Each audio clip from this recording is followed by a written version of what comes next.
ഇക്കാര്യത്തിൽ വെനുസ്വേലയുടെ പ്രതിപക്ഷം, അവിടുത്തെ ഏറ്റവും ജനകീയമായിട്ടുള്ള പ്രതിപക്ഷ നേതാവ് നേരത്തെ ഞാൻ പറഞ്ഞ പോലെ മറിയ കൊറീന മെച്ചോഡ ആണ്.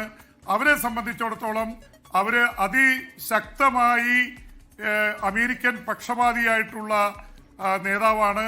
ഒരുപക്ഷെ അവിടുത്തെ പ്രതിപക്ഷത്തിനെ അടിച്ചമർത്തുന്ന ഒരു നയം മഡൂറോ സ്വീകരിച്ചപ്പോൾ ഇവരെയൊക്കെ ഒളിവിൽ പാർപ്പിക്കാനും അതിനുള്ള പിന്തുണയൊക്കെ നൽകിയത് അമേരിക്കയാണെന്നുള്ള പ്രചരണമുണ്ട്. എന്ന് മാത്രമല്ല, ഈ മറിയ കൊറീന മച്ചോഡോയ്ക്ക് നൊബേൽ സമാധാന സമ്മാനം ലഭിച്ചപ്പോൾ അവരെ അഭിനന്ദിച്ച കൂട്ടത്തിൽ ഏറ്റവും മുന്നിൽ നിന്നത് ഡൊണാൾഡ് ട്രംപ് തന്നെയാണ്. ട്രംപ് സമാധാന സമ്മാനം പ്രതീക്ഷിച്ചിരുന്നു.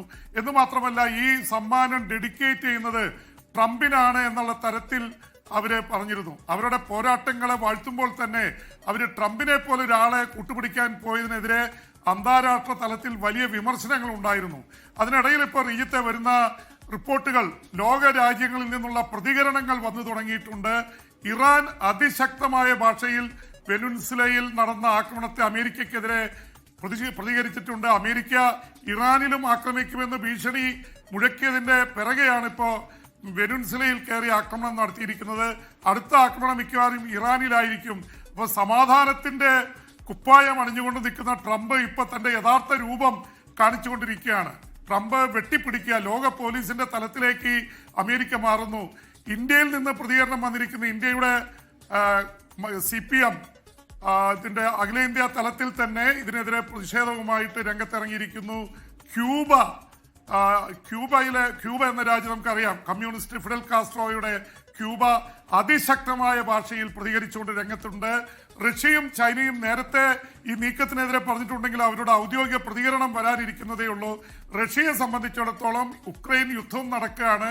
അമേരിക്കയുമായിട്ടൊരു സമാധാന ചർച്ച നടന്നുകൊണ്ടിരിക്കുന്നു. ഒരുപക്ഷെ അമേരിക്ക ഒരു പരിധി വിട്ട് പിണക്കി നേരിട്ട് ഏറ്റുമുട്ടലിന്റെ പാതയിലേക്ക് വരാൻ റഷ്യ തയ്യാറാവില്ല. ഉക്രൈൻ യുദ്ധത്തിൽ തന്നെ അല്പം തളർച്ച പറ്റിയിരിക്കുന്ന റഷ്യ ഇനി ഒരു യുദ്ധമുഖം തുറക്കാൻ ആഗ്രഹിക്കുന്നുണ്ടാവില്ല. ചൈനയെ സംബന്ധിച്ചിടത്തോളം ചൈന എന്ത് ചെയ്യുമെന്നാണ് നമുക്ക് കാണേണ്ടത്. ചൈന ഇറക്കുമതി തീരുവയുടെ പേരിൽ വലിയ തരത്തിലുള്ള പോരാട്ടം അമേരിക്കയുമായി നടത്തി ഏതാണ്ട് സെറ്റിൽമെന്റ് വക്കിൽ നിൽക്കുകയാണ്.